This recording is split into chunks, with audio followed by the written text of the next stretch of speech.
Разговорите меѓу СДСМ и партиите кои се очекува да бидат дел од новото парламентарно мнозинство се во завршна фаза, рекла заменик претседателката на СДСМ Радмила Шекеринска на средбата со амбасадорот на Кралството Норвешка.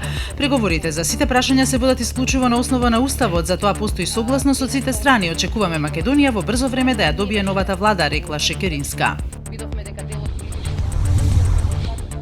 Од Кривичниот суд денеска преку соопштение се пожалија на однесувањето на специјалните обвинителки Катица Јанева и Фатиме Фетаи, кои ја обвинија судиката Татјана Михајлова дека направила интелектуален фалсификат со пишување невистини во записникот од второто подготвително рочиште за насилствата во Центар. Новите докази за аферата Пуџ во Црнагора, зад која, како што тврдат властите во Подгорица, стојат руските разузнавачки служби, откриваат дека еден од организаторите е Едуард Шишмаков, припадник на руската воена служба за безбедност ГРУ, пишува Победа. Новинарот Бојан Панчевски, дописник на The Times од Брисел, кој го истражува овој случај, за нова вели дека дефинитивно има докази дека постои некаква завера која била водена од двајца руски државјани.